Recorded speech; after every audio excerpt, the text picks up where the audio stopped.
This so anyone else who joins, Asmat, you can control them as they come in, and if they need introductions, please you can introduce them as they join. Okay, so all right. Well, first thing, welcome all of you, the members of the Rotary Club of Colombo, and a few members from the district as well. This is going to be this is our first online lunch meeting, well, online regular meeting, I should say, and hopefully it will be more of a regular online meeting rather than once in a while. So let's see how it goes. Depending on the popularity, we are hoping to do it every week, and it's much easier to set up than a regular meeting. So we'll see how it goes. The idea originated from our past Rotary International President Ravi. He was very involved with a lot of teleconferences with RI in Evanston, so he suggested we should try to do the same thing at our club level, and this is the first attempt. So if there's any shortfalls, please forgive me, but let me know how to improve in the future. And Saurabh, just to check with you, should we all go on mute and maybe the video off so that it's easier if... Yeah, I thought of the etiquette part will be the last one I'll attend to before starting the meeting, but if everyone can mute themselves, there will not be any disturbance. If you're not speaking, please mute yourself. That will make things easier for everybody. We decided to change the time also to 10:30 to accommodate some international speakers from Australia or somewhere further east, but we will not be able to do anything with the US people because of the 12-hour difference. But if this is a problem, please let me know and we'll consider it, changing it back to. Now, as far as the meeting goes, obviously the format for this meeting will be different from our regular meetings at Kaladari. So just a few notes on how exactly we plan to carry on meetings like this. We do not have a national anthem, of course, then the banner is missing. And since it's curfew time, I was not able to get the cholera also. Little details like that, please overlook them as we go along.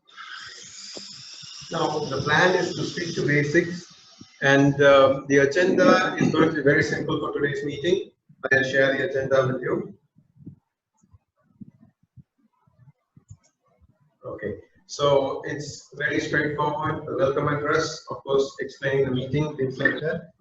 Then we have our secretary's announcements, and that is the next thing I wanted to address.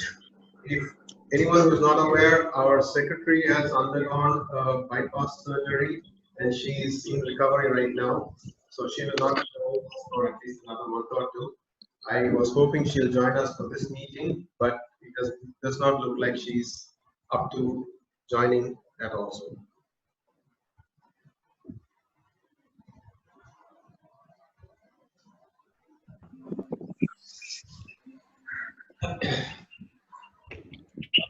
I'm sure this had nothing to do with the operation, and I hope that was not the cause of it, but she's now doing okay. And I think she sent me a message yesterday that she's okay, but will not be able to join us. So the next item will be the introduction of the speaker. Of course, today we do not really need to introduce the speaker, but following that, Ravi will speak for about 15-20 minutes.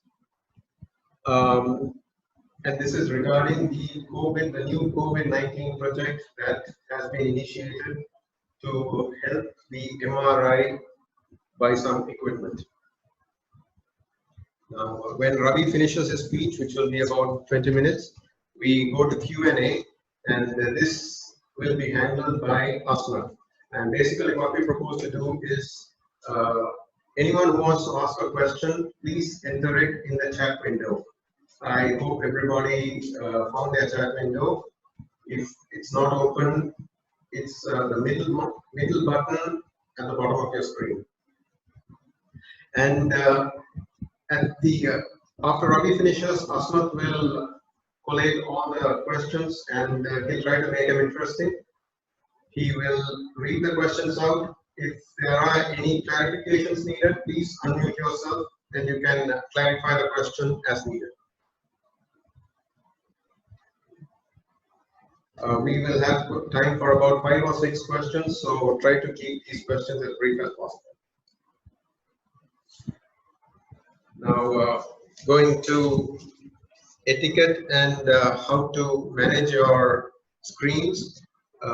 Please mute your microphones if you're not speaking, because we can hear all the background noises behind you, and if you mute yourself, there will not be a disturbance to the rest of the meeting.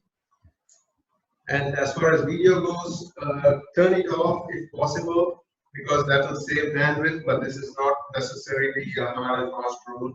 So depending on your speed, well, we don't know what the speeds of other people are, so it's best to turn it off if you are not speaking. So with that, let's get on to the program. Now, first item, announcements. I hope everyone can see the birthdays on your screen. 2nd April, Udesh Chandran, that's today. I do not think he has joined us. And day after tomorrow, Sohan Pereira. Wish you advanced birthday wishes, Sohan. 7th of April, Rosli Hussain. 8th, Shanik. 12th, Mahen. 13th, Nimal. Well, I don't want to read everything, everyone can see it, but looks like only Sohan is with us today. Wedding anniversaries, Jit and Balma on the 12th of April, Mohammed and Duria 20th, Mumtaz and Dave on the 21st, Tissa and Sujata 26th. Now events, I just want, obviously a lot of changes. The RI convention in Honolulu has been cancelled, as you all probably know. The district conference, which was to be held on the 28th of March, has been postponed until further notice. We do not have any additional information. Of course, that all depends on the curfew as well. Now, we are hoping to conduct all committee meetings online as well. The committee chairman is talking to me, are all talking to me, and we'll finalize and send you details as they become available. This regular meeting, we are hoping to do it on a regular basis, well, regular weekly basis. So any suggestions or comments regarding that will be welcome. Thanks.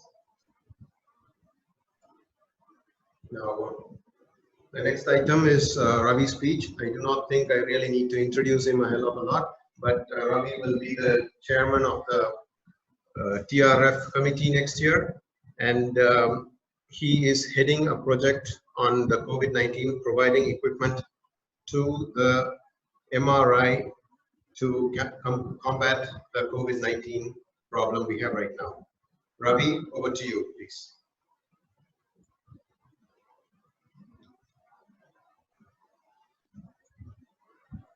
Sarah, if you can stop sharing your screen. Yeah.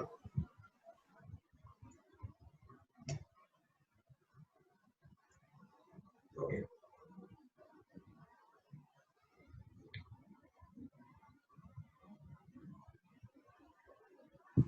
So your phone is mute, sir.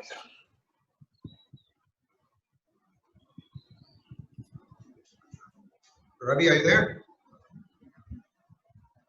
Can you hear me now? Yeah. Right. I have been a member of Rotary since 1974, and this is the first time that I've participated in something like this. And at the moment, how many people have you got checked in, Sarah? 32. So you have a better turnout today than our regular meeting. That's true. Congratulations. So, friends, today, the score today, awful score, is 933,840 positive cases around the world, 47,241 people dead as at now. Sri Lanka, we had 146 cases, three deaths, and we had 4 cases yesterday. So I don't think we still have it under control. What the government is doing has to be done. It's not a nice medicine we're taking, but I think it needs to be done if we need to get over this. You heard Sarav saying that the convention has been cancelled. I think it's the first time that a convention has been cancelled after the Second World War. I must tell you that before they cancelled it, there was a lot of discussion. We got onto WHO. The guy who led the whole Ebola campaign in WHO is a person called Bruce Aylward. So he was very much consulted, and he made it clear saying, if you bring 10, 15,000 people into Honolulu, you're literally creating a situation where you infect people and send them back to all their homes infected. In any case, with all the flights cancelled, that became an impossibility. So at this point, Rotary International is actually working from everyone is working from home. We have over 400 or 500 employees at Evanston headquarters, all of them operating from home. They must be doing a good job because, and I'll talk about that project in a little while, we had 2 applications for global grants for this, our project, and they both got approved within 4 days, one within 2 days. So you can imagine how quickly they're all working. So all travel has been cancelled, and we are really having virtual meetings. I find that it is so good that next year when I'm chair, I propose to cancel all these committee meetings and say, let's have virtual meetings, because it's damn good. Why do you want to waste money and fly all over the world for the sake of doing what we can do, just like this, which I think is pretty good. So I was thinking when this thing hit us, I went back in history to read up a little bit about the Spanish flu. The Spanish flu struck us in 1918, and it infected 500 million people, and it killed 20 million. In fact, some say that more than 100 million were killed. There was no vaccine. They all had to wear masks. They all had to practice social distancing and do what we are doing right now. So I guess we're just repeating history. Incidentally, the Spanish flu, the first wave was very mild. People hardly got sick. But within weeks, the second wave hit them, and people died within hours. I was reading of a lady who said, my father was not well, I put him down, and by the time I got him into hospital and came back, the rest of the family was also dying. So in 5-6 hours, people got sick and they died. And it got to a situation when complete families were wiped out, children left as orphans, hell of a lot of widows created. It got to a stage when morgues were full and they were asked to dig their own graves in their houses to bury their dead. It became so bad. And this whole thing lasted till the summer of 1918, summer of 1919 for it to subside. And well, either you got immunity because you got sick and you went through it, or you died. There was no other way to do it. So it's a little terrifying when you think of what can happen in Sri Lanka. Can you hear me? Hello? Yes, Yeah. you are very clear. Yes, we can, Ravi. Thank you. Can hear you very well. We can. The screen has gone blank. So when we came to Sri Lanka, I was hoping that this type of thing wouldn't happen to us again, and we would. Have I gone off? No, we can still see you. Yeah, we can hear you. We can hear you as well. We can hear you, and you're on the screen. Yeah, on the screen. We have muted ourselves, so it's very quiet. Right, because my screen is showing all sorts of bloody funny things. Oh. Okay, You- can you call me on the phone if you can't hear me. Should I reconnect again, Sarav? If there is a problem for you, yeah, that's not a problem. Try it again. Just give me a minute, please. Okay, sure. Okay. Okay, I'm on. Right, thanks. Sri Lanka situation, I was worried whether we are going to get into something like this, but I'm glad that I see some reports that there is a vaccine online. Funnily, the guys whom we shunned, who we threw away, British American Tobacco says they can have something online by June, which is fantastic news, if they're allowed to do the testing, etc., quickly. Now, when this hit us, it seemed so overwhelming. I can tell you in the whole Rotary world, no one could move, no one knew what to happen, what to do. No one thought what sort of project can we do when the whole world is being attacked like this. And we were perhaps the first ones really to get moving.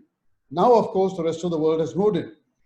In fact, I recall when I tried to persuade some of my own leaders in this part of the world, they said, no, the governments are doing this, there's nothing for us to do, this will pass. The governor really got us together, 3-4 of us, and we sat down and said, what is it that we can do? We can't simply say, what can we do and sit back and wait. And the advantage of Rotary is that what we can't do alone, we're able to do when a few of us get together. That's really the strength of Rotary, that we can, collectively we can do things which we can never do by ourselves individually. And so the first meeting we had, we said we decided we must make a move. And fortunately, about the same time, I got an invitation from the Ministry of Health to come for a meeting. And at this meeting was, Pubudu was there, myself and Governor Karu. There was myself, there was the World Bank, there was ADB, all these other partners. We were the only service organization there. And they started saying, look, what is it that we can do? And they started telling us of the problems that they were having. One of the things that came up was, let me go back a minute. Before that, we met the ministry ourselves and we asked them, what is it we can do? They said, you tell us what we can do.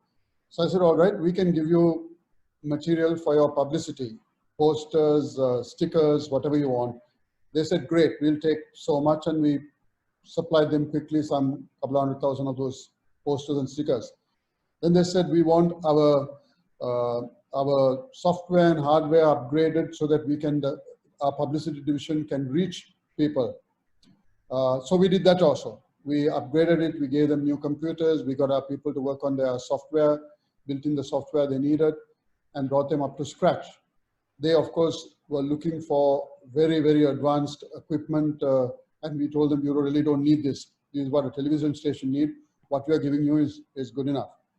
Then we ordered some digital thermometers for the port, etc., from India. It was difficult to get thermometers because everyone was buying up these things. So we got 5 or 6 Rotarians funded one each, and then anyway, we got through donors, we got 15, I think. But I don't know whether it has still been cleared because they were delivered at the port for delivery to a courier agent, and I think they're having trouble collecting it from here. That's what they were telling me. But in the meantime, as I said, the Ministry of Health called us and they said, so what is it you can do? The critical thing that they needed was PPE, that is personal protective clothing. And they couldn't find any suppliers overseas. So I asked them, why can't we do this here? They said, well, it's not available. So at that point, I said, give me a minute. I walked out and I called Mahesh Amalyam. And I said, Mahesh, you guys are shipping bras and whatnot all over the world. Why can't you turn out these simple things? He said, we haven't tried. It's a question of the material. But if you give us a set of samples, we might be able to, we'll see what we can do. So then and there, the ministry officials on the table itself put together a big package of the gowns that you need for, going into the, to treating people, the cap, the shoe covers, the gloves, everything except the goggles, which obviously these people can't do. And we had it delivered to MAS. They said, you must give us 2 days to come back. I mean, just to give you an idea, for every sick patient, you need 10 sets of clothing per day per person. In other words, that's every time a doctor goes in and comes out, he's got to incinerate it. Every time a attendant goes in, you got to change it, and so on. So average 10 sets per day. And so there's a hell of a lot that is needed, and we just didn't have stock. So that was done. 2 days later, Mahesh, in fact, came back to me and said, okay, Ravi, we can do this. He said, we have sourced the material. we can get this done and we can do this. So I took it back, and someone arranged for me to go and see the president, actually. So I went with the WHO lady, who is incidentally extremely smart. She's very much on the ball and she's really very good. And I took her and we went and saw the president. And we said, you know, you don't have to really import this. It can be done here. It will, number one, it will be cheaper. Number two, it will give work to all our garment factories when I was starving for work. Number three, it's a good export thing, because right now the whole world wants it and they're all not able to find supplies. Even yesterday I got a message from the University of Alabama in the US saying, can you find a source to supply these things? So the president reacted immediately and he told, we'll just look into this straight off. And that was done. And I think now they're working together and we are actually making these protective clothing here. The problem is to get the material. So they source some material, whatever material they have, they will do both Randix and MAS and some others. I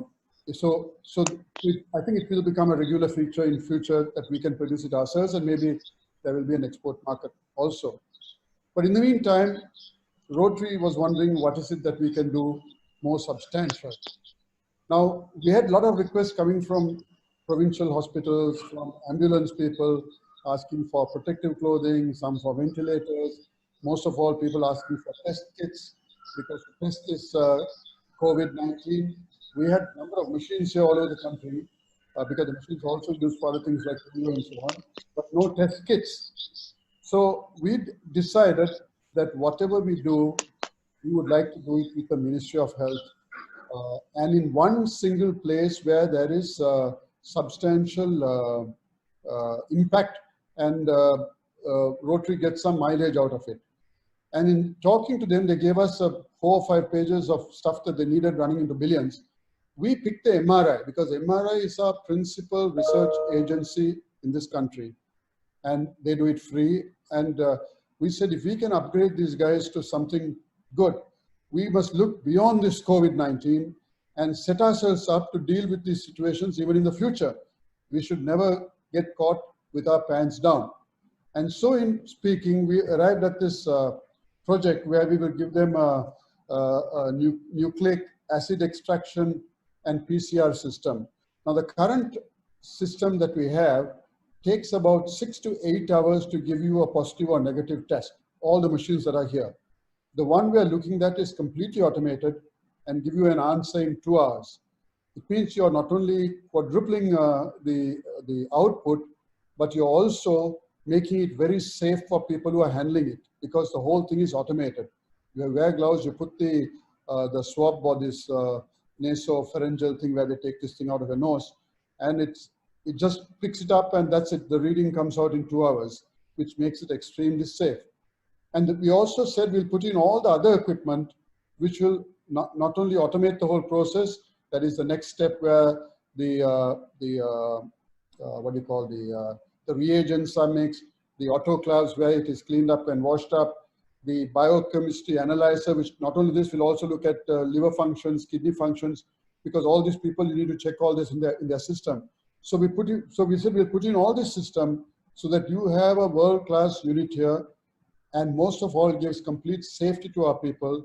It's reliable and it's completely automatic. Question is, are we in a position to deal with equipment like this? So we built into the MOU that the guys supplying it must be able to teach our people, and a memorandum where the government guarantees that they will maintain it. They will make available the consumables that are needed. And so we agreed this was a project. Now, of course, we had to raise money for it. This whole project was going to cost us about $350,000. That's about 70 million rupees. And I was wondering how we are going to raise the money. But as I always say, when you have something good going, money is the easiest thing to find. And you'll be surprised that today we have in our hands $105,000 worth of DDF, which translates to 200 million rupees, which is matched 100% by Rotary Foundation, which means 400 million rupees. And we have raised here locally some 30 or 32 million rupees, which also will be matched half by the Rotary Foundation. So all in all, in terms of total cash, DDF, contributions, etc., we have raised 70, 80 million rupees when we really needed about 60 million. So we've got cash, and now we're looking to do other things like we're seeing whether we can produce, get some ventilators. We're looking to see whether we can get some testing kits, whether we can get the personal protective clothing. And I think we can do a lot more. And the money that we are now raising from the clubs, if clubs sends in requests, we are able to move on to the next stage. Now, something else we locked on, which the ministry wanted, which we couldn't do, was a machine called, I can't get this name, I made a note. Okay, it's a machine called nanopore sequencing machine, which is not needed to see whether you're positive or negative, but it can go to the next stage where it analyzes, it does genotyping, it does genome sequencing. In other words, it monitors your antibiotic resistance, it breaks up the molecules in your body and tells you this is the treatment that you need to give this guy. Now what we do is a shotgun approach. Okay, you hit it with all sorts of antibiotics, one of them will work. So this machine will tell you, to be more precise, to target, this is what you need to target. And more than the COVID, it becomes extremely useful for malaria, for polio, for dengue, and other diseases like this.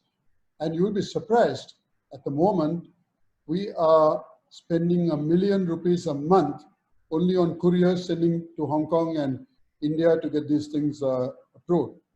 Now the cost of that machine, we checked, came to $60 million and 60 million rupees, and we said we can't do this, it's too expensive. But I have to tell you the generosity of people. When I just told you how we have almost raised 75 million rupees.